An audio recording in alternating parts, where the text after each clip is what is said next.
Tā, 16,5 minūtes. Noskrēja trīnīti. Tagad sākam vilkties, pumpēties un pietupties.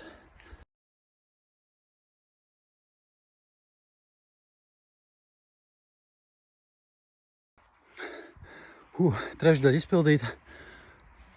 Tā kā vēl 2/3 palikušas. Visu laiku sirds turās baigi augstu.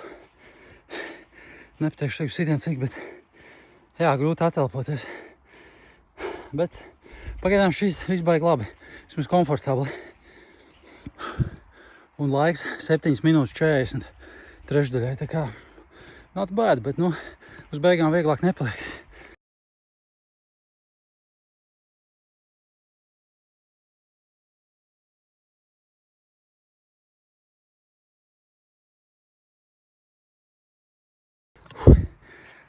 Divas trešdaļas ir izdarīt 17 minūtes.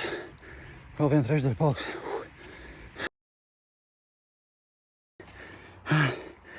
Nevienu momentu neapstājos. Tik cik kaut ko iefilmēt un pabīdīt, bet pa lielam visu laiku malcu. Tā kā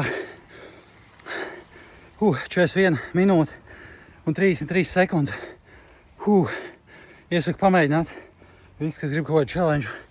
Diezgan jaudīgs pasākums, kas neprasa ekipējumu, tikai gribēšanu. Un pēc šī te laižam gatavoties ziemas sezonai. Pamazām jāsāk ar augstajām peldēm.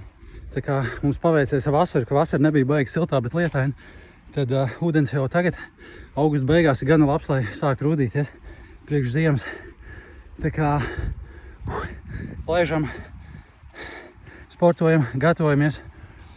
Tātad mans aprēķina dēls